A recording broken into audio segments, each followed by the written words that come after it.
Кыргыз жомогу.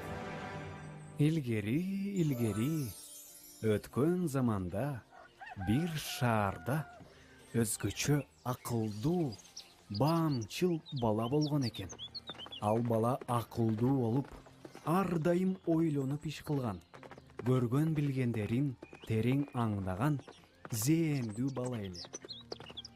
Бир жолу башка жактан келген бир кишиге жолугат. Ал киши көптөн бери төөсүн таппай, көп жол жүрүп келе жаткан болот.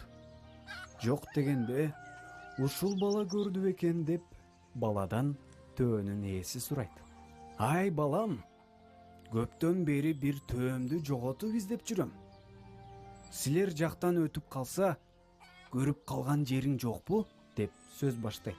Ал төөңүздүн арткы буттарынын бири аксак эмес беле? Ооба, дал ошондой.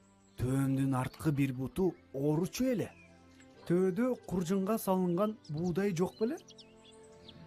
Ооба, ошондой. Бар болчу. Төөмдүн куржунунда буудай бар болчу. Ошону менен кошо жоготкон элем да.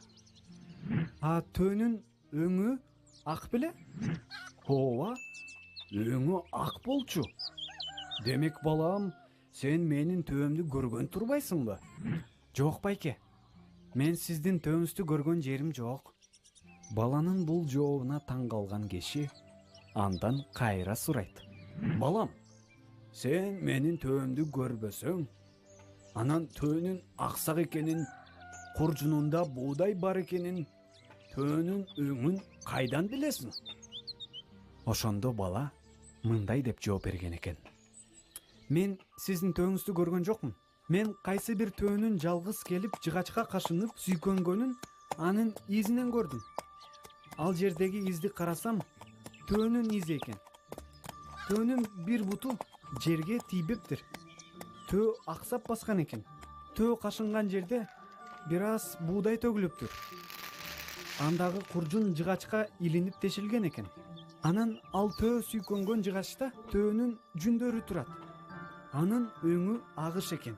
Төөнүн баскан изине көңүл бурсак, ал батыш тарапка багыт алыптыр, деген экен.